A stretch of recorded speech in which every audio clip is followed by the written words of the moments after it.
अगर ये government employ है, ठीक है ना, तो ये जो बंदा है कहीं ऐसा तो नहीं कि ये गवर्नमेंट एम्प्लॉय है। अगर ये गवर्नमेंट एम्प्लॉय है तो ये रेजिडेंट है, बस यही बात छोड़। लेकिन अगर ये ऐसा नहीं है तो फिर चेक करते हैं कि क्या ये 183 दिन या इससे ज्यादा पाकिस्तान में रहा है। अगर आपको लगे, पता चले कि हाँ जी रहा है, तो फिर ये रेजिडेंट ही है।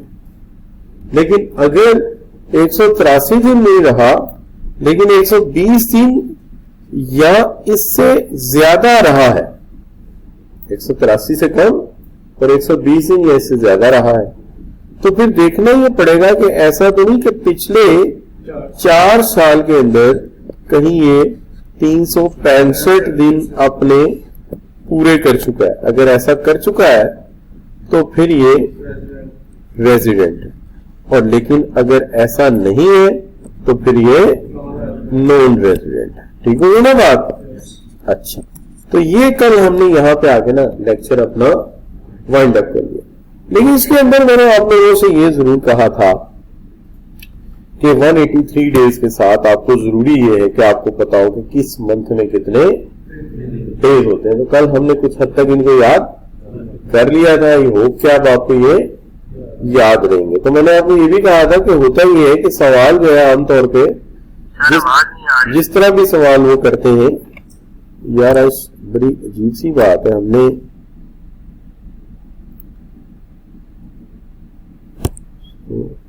आप देखिए, आप आवाज आ रही है आपको? जी बच्चों, हाँ अब आ रही है। अच्छा बच्चों, तो बात मैं ये कर रहा था बच्चों कि हमने कल के अपने इस लेक्चर में ये जरूर देखा डेज वगैरह। मैं ये कह रहा था सवाल कोई भी है खाम एक बंदे का नाम लिख के उसको दिन दुन बता के कहते हैं पहले ये पता करो ये बंदा रेजिडेंट भी है कि नहीं। वो नंबर तो 2 ही होते हैं, लेकिन होता ये कि वो 2 नंबर का सवाल जब हल ही नहीं ना होता तो बंदे के पैरों तले जमीन निकल जाती है। जी पहले ही पार्ट हल नहीं हुआ, आगे अल्लाह मालिक, तो वो फिर अगले सवाल पे जाता है। अगला सवाल जो होता है इनकम फ्रॉम सैलरी का होता है, वो बड़ा होता है, उसको देख के और पसीना आता है। और जब वो उससे अगला देखता है तो इनकम फ्रॉम बिजनेस का होता है, उससे बड़ा होता है। एंड में जाके बेचारा सेल्स टैक्स शुरू कर देता है।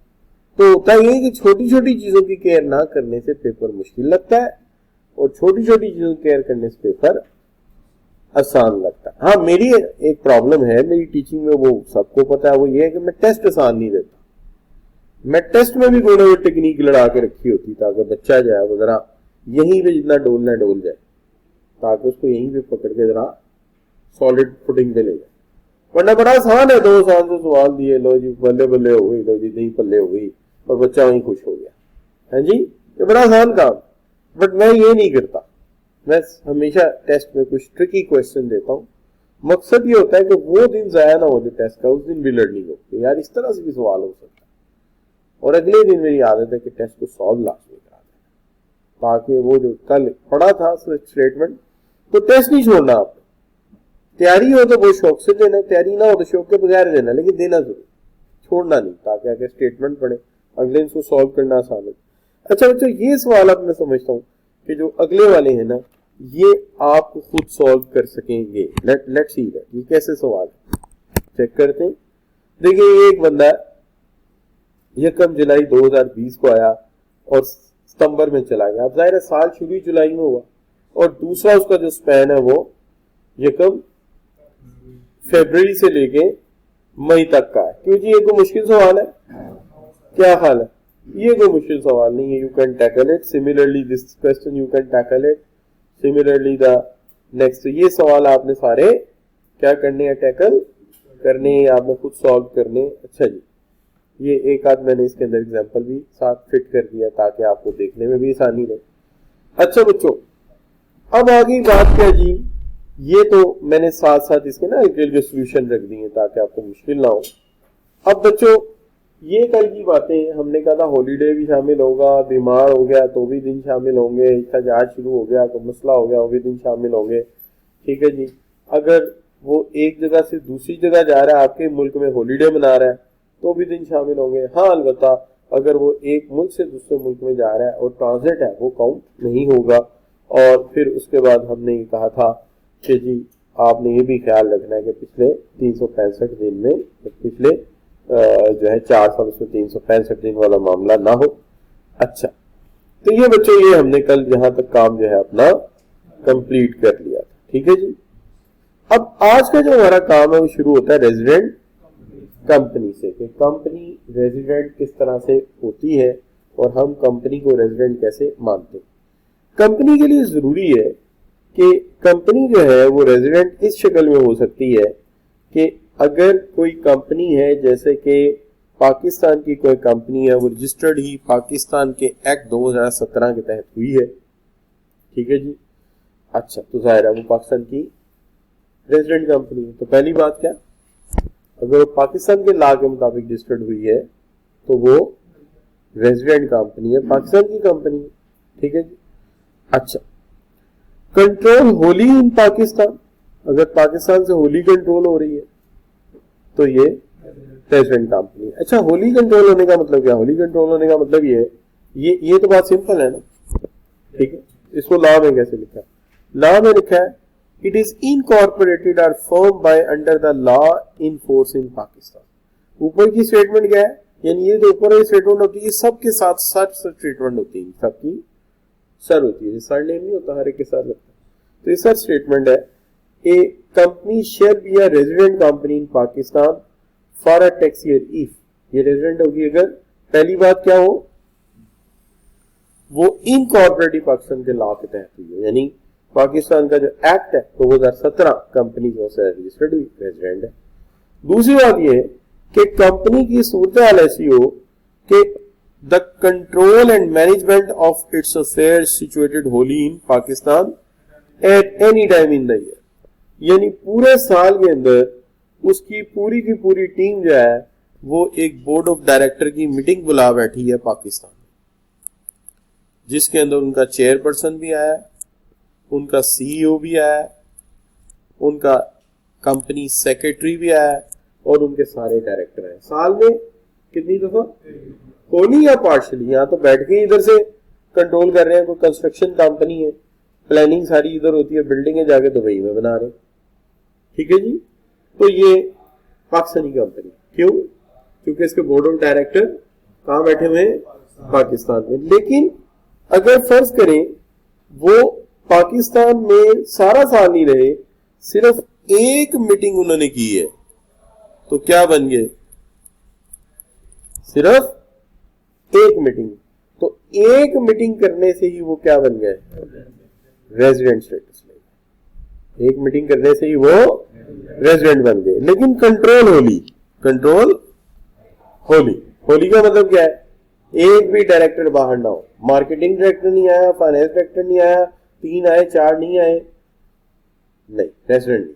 क्यों, शर्त क्या है, शर्त ये है control and management of its affair situated wholly in Pakistan, पूरा कंट्रोल आया हो, पूरा कंट्रोल, पूरी रेगुलेटिंग बॉडी आई हो, बेशक पूरा साल ना आई हो, एट आई पूरी हो, लेकिन किसी एक दफा भी आई है, एक दफा भी आ गई तो वो रेजिडेंट, या इट्स अ प्रोविंशियल गवर्नमेंट या ये लोकल गवर्नमेंट है, इसको रेजिडेंट कंपनी माना जाएगा। जैसे लाहौर ट्रांसपोर्ट कंपनी, हम इसको कंपनी मानेंगे, तो लाहौर ट्रांसपोर्ट कंपनी लाहौर की डिस्ट्रिक्ट गवर्नमेंट ने बनाई।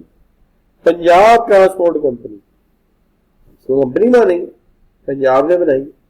ठीक है, मकसद मैंने बताया था कि ये एक दूसरे के यहाँ भी कारोबार कर लेते, कि जी सिंध में फला रूट बड़ा पैसे वाला, वहां से बड़े बंदे पंजाब आते हैं, पंजाब से उधर जाता हूँ, चलो यार उधर से एक फेरा ही लगाया कर, तो फेरा लगाने के तो जाहिर है वहां की गवर्नमेंट ने कहा जो हमारे प्रोविंशियल टैक्स है वो तो दो, आप क्या हाल, हमारे यहाँ के कारोबार कर रहे हो। अच्छा बच्चों, तो ये बात क्लियर हो गई जी, पूरे का पूरा कहते हैं वन बोर्ड मीटिंग हेड, एक बोर्ड मीटिंग भी हो गई तो मसला सारे का सारा कहा जाएगा, रेजिडेंशियल बन जाएगी। और यहाँ पे कोई ट्रांसपोर्ट कंपनी रन पाए प्रोविंशियल गवर्नमेंट, इसलिए मैंने मिसाल ये दी, कोई ट्रांसपोर्ट कंपनी है प्रोविंशियल गवर्नमेंट रन कर रही। क्लियर बच्चों। अच्छा, अब जब आपने कंपनी के बारे में सीख लिया तो अब आप कहेंगे सर एक ही काम रह गया, वो भी कराएं और एक दफा हमारी जान छूटे। तो ये देखिए, ये तो आपको समझ आ गया। अच्छा, मुझे लगता है गर्मी ज्यादा है, बहुत सारे बच्चे ऑनलाइन नहीं होने शुरू हो गया आहिस्ता आहिस्ता। अच्छा, कुछ बच्चे ऐसे हैं जो एज पर मामूल पीआरसी की रूटीन नहीं छोड़ रहे। अच्छा चले यार, कोशिश करें, इंप्रूव करें। अच्छा बच्चों, अब बात आ गई क्या जी, रेजिडेंट एसोसिएशन ऑफ पर्संस। बहरहाल ये है कि अगर लेट हो जाए ना तो फिर ये नहीं करना, टाइम नहीं जाया करना, फिर जितनी भी लेट हो जाए क्लास में आ जाना चाहिए, कुछ ना कुछ जरूर मिल जाता। अच्छा बच्चों, सो रेजिडेंट, मैं बात का डांटता हूँ, ये डरता हूँ कल को ये ना हो बच्चा को 15-20 मिनट लेट हुआ, यार बहुत लेट हो गई, सामने डांट रहा है, जाते ही नहीं, वो ज्यादा नुकसान। तो मैं डांटूंगा, डांट खा लेनी है, लेकिन क्लास में आ जाना, क्लास में छोड़।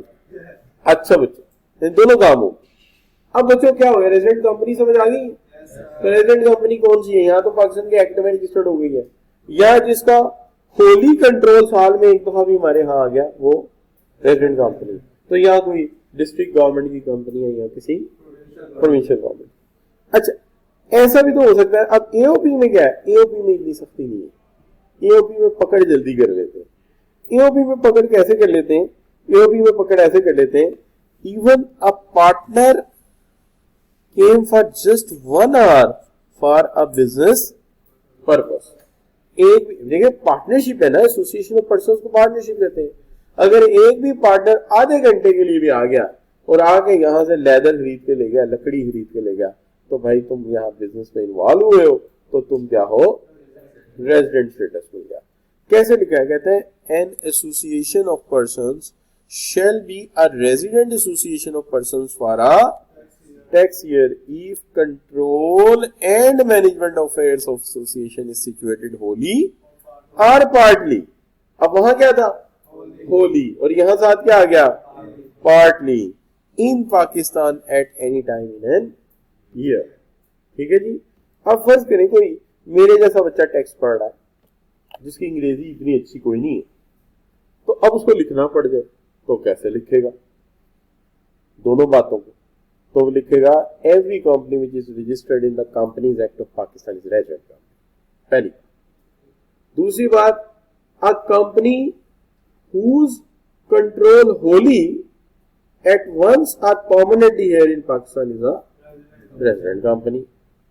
लोकल गवर्नमेंट कंपनी और प्रोविंशियल गवर्नमेंट कंपनी। ठीक है, डन हो गया ना जी। अच्छा, while in the case of association of person, any partner or the management of the company wholly or partly anytime in Pakistan, wholly or partly anytime in Pakistan in a tax year। Clear जी। क्या जरूरत है बड़ी लंबी शहरी अंग्रेजी, अंग्रेजी को थोड़ा सा समझना जरूरी है। अच्छा एक बात ये, फिर हम क्यों नहीं आसान लिख देते, बात बार लिख भी देते हैं, लेकिन इसलिए आसान नहीं करते उसको कि अगर बिल्कुल आसान कर दिया फिर आप और आसान कर देंगे, लिहाजा ला की लैंग्वेज थोड़ी सी तो रह जाएगी ना पीछे। क्या ख्याल है, जबरदस्ती आसान करी तुम और आसान कर देंगे, छोड़ो पर यार की जरूरत पई है नहीं बच्चों। अच्छा, अब बच्चों बात ये हो गई कि इसके आगे मैंने कुछ सवालात रख दिए। ये सवाल आपकी बुक में गिवन है आई कैप वाली में, और मैंने उसके आंसर भी पिक कर दिए साथ। ठीक है, आंसर भी पिक कर दिए साथ। आपने क्या करना है, इनको सॉल्व कर लेना है। ठीक है ना, और अगर आंसर मिसिंग है तो मुझे बताना है, मैं आंसर इनके सेंड कर दूंगा। ठीक होगी बात। तो ये बच्चों, ये आपने सारा काम जो है ये अब कर लेना है, और इसके आंसर्स मैं आपको भेज दूंगा। ठीक है। अच्छा, अब बच्चों क्या करना चाहिए, यहां पर क्लियर हो गई दो बातें, टैक्स ईयर पक्की बात आ गया और रेजिडेंट स्टेटस पता लग गया तीनों का। अब हमें जल्दी से टैक्स लगाना शुरू कर देना चाहिए, इससे पहले कि देर हो जाए, लोगों को टैक्स लगाना शुरू कर। टैक्स लगाएंगे तो लगाना आएगा ना। अब मसला ये बच्चों को टैक्स लगाने के लिए ना दो तरह के हमारे पास जो है ना स्केड्यूल। एक स्केड्यूल उन लोगों का है जो बेचारे मेरी तरह तनख्वाहदार, और एक वो है बेचारे जो सिर्फ कारोबार करते हैं। तो जो कारोबार करने वालों का टेबल है वो अलग है, और इसको कहते हैं क्लॉज 2 में आता है ये, ठीक है।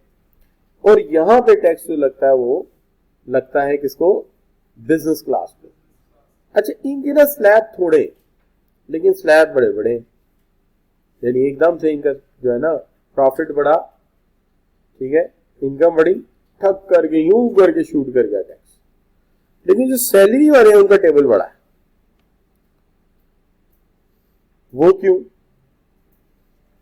सैलरी वालों का टेबल बड़ा इसलिए है कि वहां पे आहिस्ता आहिस्ता टैक्स बढ़ता है, वहां पे आहिस्ता आहिस्ता टैक्स बढ़ता है, एकदम टैक्स नहीं बढ़ाया जाता। अब देखिए मिसाल के तौर पे एक बंदे की इनकम जो है वो हम सपोज कर लें, अगर फर्ज कर लिया कि जनाब एक बंदे की आमदनी जो है ना वो लेट से 14 लाख या 15 लाख कर लेते हैं, 15 लाख। अच्छा, 15 लाख उसकी इनकम है,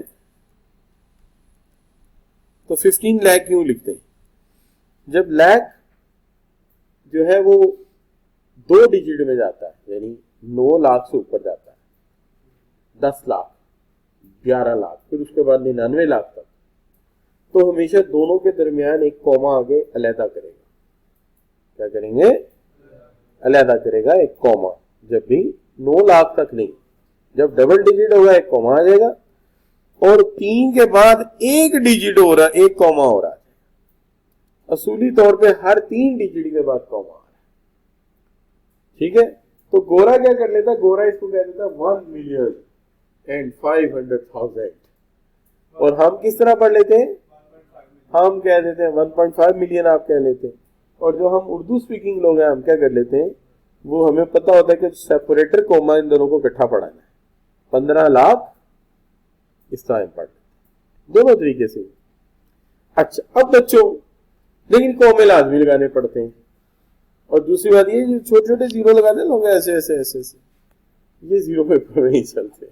जीरो प्रॉपर पूरा अंडा होना चाहिए जो आप सुबह नाश्ते में खाते, बेशक उस शक्ल का हो लेकिन होना चाहिए। अच्छा बच्चों, 15 लाख है, फर्ज करें बिजनेसमैन। तो बिजनेसमैन है तो हम देखेंगे बिजनेसमैन का क्लॉज 2 टेबल, उसके अंदर हम देखेंगे छोटा टेबल है ये डिवीजन 1 वाला। इसके अंदर हम देखेंगे कि ये कहां आता है, तो हम कहेंगे चौथी स्लैब में आता है। किसमें आता है? चौथी स्लैब में आता है। अच्छा, इसमें क्या होता है कि हम इसका ना पहली लिमिट देख लेते हैं। पहली लिमिट कौन सी है यहाँ पे?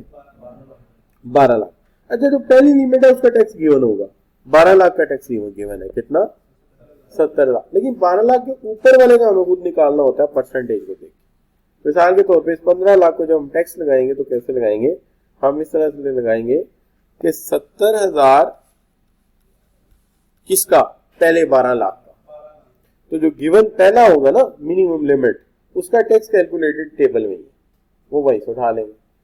बाकी का जो उसका फर्क होगा ना, जैसे 15 लाख रुपए है, इससे से माइनस कर देंगे वही वाली लिमिट। मिनिमम लिमिट कौन सी थी? तो 12 लाख को इसमें से माइनस कर देंगे, और इसको कितने से मल्टीप्लाई करेंगे? 15% से। तो ये इसका टैक्स निकला है, इसको 15% से मल्टीप्लाई कर दें। ठीक होगी बात? तो है ना कैलकुलेटर आपके पास? तो कर दें यार मल्टीप्लाई, सोच क्यों रहे हैं? टैक्स लगाना है, टैक्स लगाने के लिए कैलकुलेटर होना चाहिए बंदे के पास। क्यों जी? पूरा टोटल कर दिया, 1,15,000 रुपए ये आ गया जिसका टैक्स। अब अगर ये सैलरीड पर्सन होता और इसकी इतनी इनकम होती तो पता है इसका कितना टैक्स होता? देखिए, सैलरीड पर्सन होता तो किस बार में जाता? तीसरी बार में।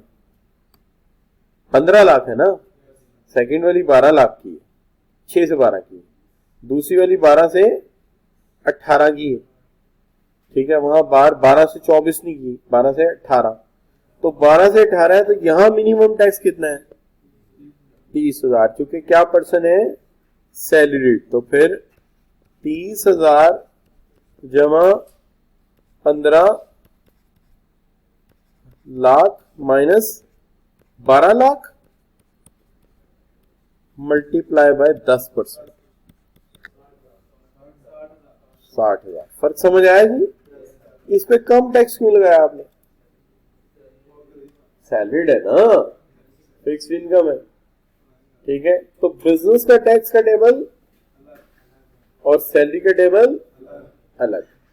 अब सवाल ये पैदा होता है कौन सा टेबल कहां लगाना है। तो ये टेबल की बात है ना कि कौन सा टेबल कहां लगाना है, इसका भी एक कुलिया है।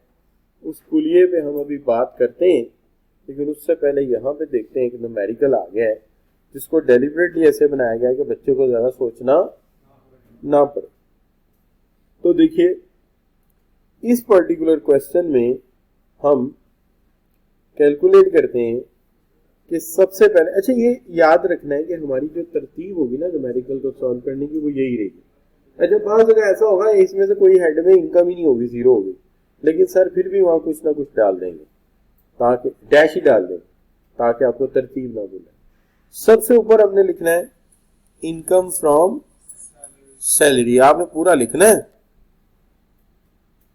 पेपर में, नोट्स में पूरा ही लिखना है। मैं लिख देता हूं इनकम फ्रॉम सैलरी कितनी जी? 2 लाख। इनकम फ्रॉम बिजनेस कितना जी? 7 लाख। इनकम फ्रॉम, नहीं सैलरी दोबारा क्यों होगी? नहीं, यहां होगा इनकम फ्रॉम कैपिटल गेन। तीसरा हेड जो होता है ना हमेशा कैपिटल गेन होता है, इनकम फ्रॉम कैपिटल गेन। तो कैपिटल गेन से कितना आया? 50,000। होता है ना बंदा कोई प्लॉट बेच देता है, कोई एसेट बेचता है, वो उसको कैपिटल गेन कहते हैं। तनख्वाह से कहीं जॉब करने से आती है, और कारोबार आप समझते ही क्या होता है, ठीक है। अदर सोर्स सर्विसेज होती हैं, आपने कुछ सर्विसेज दी है, कोई फिजिबिलिटी बना दी है, कोई ऐसा काम किया, तो सब अदर सोर्स में डाल देते हैं। तो इनकम फ्रॉम अदर सोर्स, ठीक है, वो कितनी है? 10,000। तो पहले हमारे लिए इसे टोटल करना जरूरी होता है, उसकी वजह उसकी टोटल इनकम लेनी जरूरी है। अच्छा टोटल इनकम लेनी क्यों जरूरी है? उसकी वजह ये है कितना? 60,000। ये जरूरी इसलिए है बच्चों कि जब भी हमारे पास टोटल पैसा नहीं आएगा हम ज़कात माइनस नहीं कर सकते। ज़कात हमेशा किस पे माइनस होती है? ज़कात हमेशा टोटल पे माइनस होती है, टोटल आमदनी पे। टोटल आमदनी पे ज़कात लगती है ना, तो लिहाजा इसको हम डिडक्शन अलाउंस भी कहते हैं। यानी हम ज़कात को टैक्स की लैंग्वेज में डिडक्शन अलाउंस कहते हैं। जो डिडक्शन अलाउंस होते हैं ना, ये सारा हिसाब किताब करने के बाद माइनस होते हैं, लिहाजा ज़कात अब माइनस होगी। अब ज़कात कितनी है? 1,000 है, ठीक है। तो 959,000 इसको कहेंगे टैक्सेबल इनकम, इसको क्या कहेंगे? Taxable income. अब इसको टैक्स लगेगा ज़कात निकालने के बाद, यानी जो हमारे लॉ मेकर्स हैं उन्होंने कहा है कि पहले ज़कात माइनस कर लो, करने के बाद टैक्स लगाना टोटल इनकम में। तो वो डिडक्शन अलाउंस है, डिडक्शन होने माइनस हो गया, अब ज़कात अब आप उसको टैक्स लगा सकते हैं। अब टैक्स लगाते वक्त एक काम करना है, जो आपकी टोटल आमदनी है उसका 75% निकालना है। टैक्सेबल इनकम का 75% कर देना है। तो टैक्सेबल इनकम का 75% कितना बन जाएगा? 7,02,50। अच्छा ये ना आपने किसी साइड पे कर लिया, या आप किसी साइड पर कैलकुलेटर पे करें, साइड पे भी क्या करें, और इसका हमेशा मुआवजा करना है, कंपैरिजन करना। किससे? सैलरी इनकम से। तो सैलरी इनकम कितनी है भाई की? 2 लाख। ज्यादा क्या है? 75% ऑफ टैक्सेबल इनकम। तो अगर ऐसा हो तो वो बंदा बिजनेसमैन है। ठीक हो गया बच्चों? ऐसा हो तो बंदा बिजनेसमैन है। लेकिन अगर टैक्सेबल इनकम का 75% सैलरी से कम हो जाए तो वो सैलरीड पर्सन। इससे होता है उसके खर्चे ज्यादा घर के सैलरी से चल रहे हैं, बिजनेस उसने छोटा मोटा कोई किया हुआ साथ, और अदर सोर्स से थोड़े बहुत कैपिटल गेन से पैसे उसको आ रहे हैं, लेकिन मेन सोर्स उसका क्या है? फिर सैलरी। तो रिपीट करते हैं, टैक्सेबल इनकम का क्या निकालना है? 75%। और वो 75% अगर ज्यादा है सैलरी इनकम से तो बिजनेसमैन है, और अगर इसके बरक्स हो जाए सैलरीड पर्सन। अगर इस बंदे की सैलरी 7.5 लाख होती तो हम कौन सा टेबल लगाते? फिर हम बड़े वाला टेबल लगाते, सैलरी का। और चूंकि इसकी इनकम जो है वो, जो इसकी टैक्सेबल इनकम है वो ज्यादा है सैलरी से, तो हमें पता है कि इसके घर के खर्चे कारोबार से चल रहे हैं, सैलरी से नहीं चल रहे। तो ये बंदा कौन सा है? बिजनेसमैन है। तो रिपीट कीजिए, टैक्सेबल इनकम को कितने परसेंट पे डिवाइड करना है और किससे कंपेयर करना है? सैलरी से।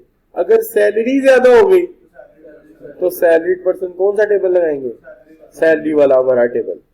और अगर टैक्सेबल इनकम 75% होने के बावजूद सैलरी से ज्यादा है तो ये बिजनेसमैन है, इसके खर्चे कारोबार से चल रहे हैं, फिर ये कारोबारिया। इत्तफाकिया कभी कम भी हो जाती होगी आमदनी, लेकिन चूंकि सैलरी कम है इसका मतलब मेन काम इसका कारोबारी।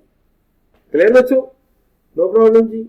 अच्छा, ये काम अभी तो शायद आपको लग रहा हो नहीं यार ये लिखना पड़ेगा, लेकिन जैसे जैसे आप टैक्स पढ़ना शुरू करेंगे 2-4 सवाल ही करेंगे तो आपको ये कोई बड़ा मसला नहीं है।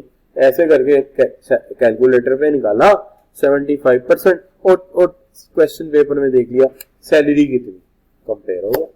अगर सैलरी ज्यादा उससे तो वही तय कर दिया सैलरी का टेबल। और अगर क्या ज्यादा है 75% टैक्सेबल इनकम ज्यादा है सैलरी से तो ये भाई बिजनेसमैन है। अब ये आगे इनकी आमदनी, अब इसको टैक्स लगा दीजिए। टैक्स लगाने के लिए ये वाला टेबल चूज करना पड़ेगा, कितनी आमदनी है भाई की, तो ये वाला टेबल, ये वाला स्लैब लग जाएगा, तीसरा वाला स्लैब लगेगा ना उसको। तीसरे स्लैब में जब वो जाता है तो उसको अपनी मिनिमम इनकम 6 लाख का टैक्स देना पड़ेगा 10,000। तो 6 लाख का उसने दे दिया 10,000। और जो उसके ऊपर की आमदनी है 9,959,000 माइनस 6 लाख, इसको कितने से मल्टीप्लाई करें जाके देख लीजिए, 10%। तो जो मिनिमम होगा ना ब्लॉक, यानी मिनिमम कितनी है यहाँ पे 6 लाख, तो 6 लाख का टैक्स कैलकुलेटेड है, वो कितना है 10,000। और 6 लाख से ऊपर वाली 6 लाख माइनस करें ना बार में से, तो जो ऊपर वाली उसका कितना लगा देना है 10%। तो इसका 10% कितना बनेगा? ये बन गया 45,900। ये टैक्स बन गया। ठीक है बच्चों? अगर सैलरीड पर्सन होता तो जाहिर बात है इसका भी टैक्स कम बनना था। क्या ख्याल है जी? ठीक हो गई बात जी?